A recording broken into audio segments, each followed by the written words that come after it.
Hi, JDL Brushes here, and this video is sponsored by the marker brush bag. The intro is actually kind of short. I may have to change that. So here we have a sketch. We have me doing this interior sketch again, and I'll probably be focusing a lot on the interior kinds of scenes for now, and I think it's very fitting for marker sketches or renderings. Yeah, so in this process you can actually see me start out with a rough sketch, and the intention here is to just have a general kind of base for me to lay in the other important layers. This sketch is more of a guide, and you won't be able to see it in the very end because I will basically just hide it, and yeah. And again, I'm not actually designing anything here because I do have a reference photo, and you can see me kind of skipping a few parts.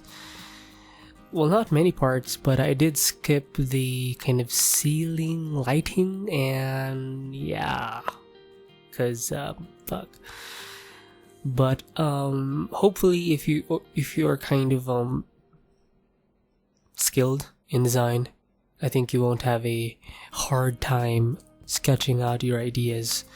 So this is more of a way for you to see how you can use some of the marker brushes to kind of render out your ideas. And so now, after I do the rough sketch, I decrease the opacity to about 50%. And from there, I start with, I call it the kind of flat phase.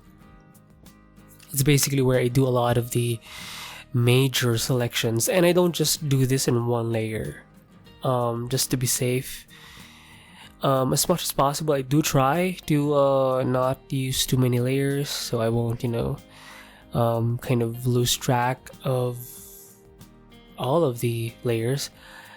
But yeah, whenever I make the selections, or after I do make a selection, I just use the marker brush, and I kind of don't fully render out the selection, and I leave out some white space, and I think that helps with the feeling of markers in general, because I remember rendering in school with some Copic alcohol-based markers, and I generally like leaving out some white space, and it just looks better and more conceptual, and it doesn't feel so kind of dense. And I think I've mentioned this before, but leaving white space in your sketch, it gives the feeling of your kind of idea. It feels like your concept is coming out of the paper. And yeah, I think it's something you could try. So I think I'm still in the selection phase, and yeah, I'm basically using the polygonal selection lasso tool, and yeah. And I'm not very clean with my edges, and again, it helps add to that feeling of it being a sketch and not a full render. And I think it works, this kind of approach. So yeah, so after that, I do some kind of fine lines and kind of tidy up the edges, right? In a way, not really, but it adds a little more definition, and it kind of pulls every single section of the selections together. And I'm not afraid to use white lines, I think it helps. stylistically, it's something that's kind of appealing. And you can see a lot of kind of traditional renderings where they use the kind of white ink you would use to erase your pen markings and stuff. Or you can see some people use some white gouache to kind of add some highlights. And I'm trying to get that feeling with this digital sketch. So yeah, don't be afraid to use some white lines. And yeah, and even some blacks if you want. But in this case, I don't think I actually use a lot of blacks. I just picked out you can see in the kind of left corner, the vase is kind of a dark gray, and I basically just picked out that dark value, and I used that to kind of I used that as the kind of limit of my darkest value.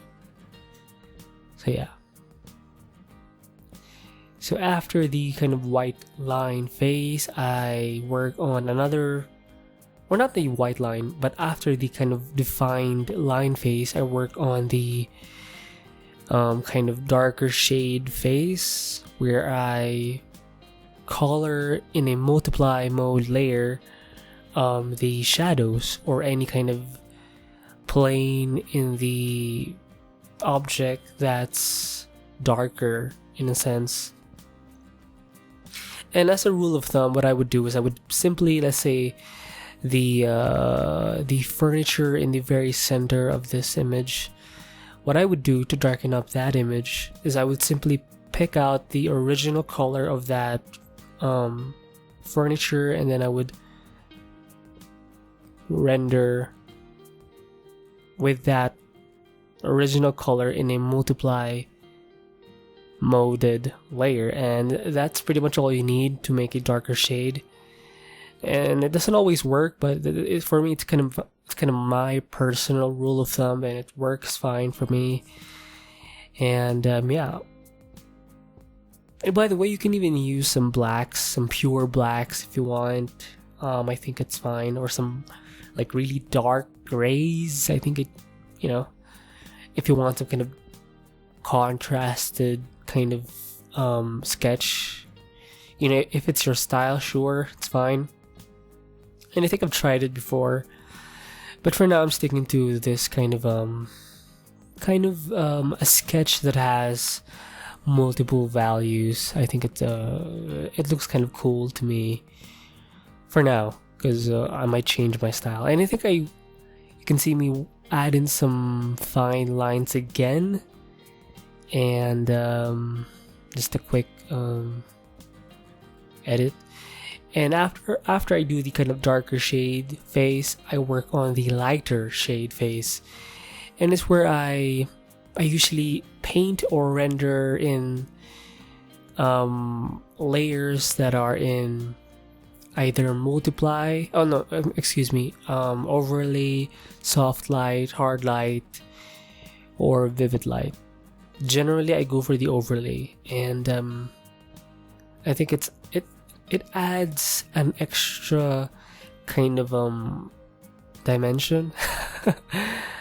Yeah, it adds more variety in terms of values, aside from the original kind of or the previous darker shade phase where I add in the shadows and stuff. And you can see me right now using some of the adjustment layers, the color balance tool, or the color balance adjustment layer, the hue and saturation, the brightness and contrast, some of the levels. And that's usually how I end my sketch. And I don't worry so much about the color in the beginning, because I can always change them in the end, especially things like temperature and stuff. I usually go for some warm feels, and I wasn't actually able to record the very last adjustment layer edit where it made the sketch a little more warmer, and you can see it in the original photo. And here you can actually see me use the color dodge tool in a kind of flattened versioned layer of the whole sketch.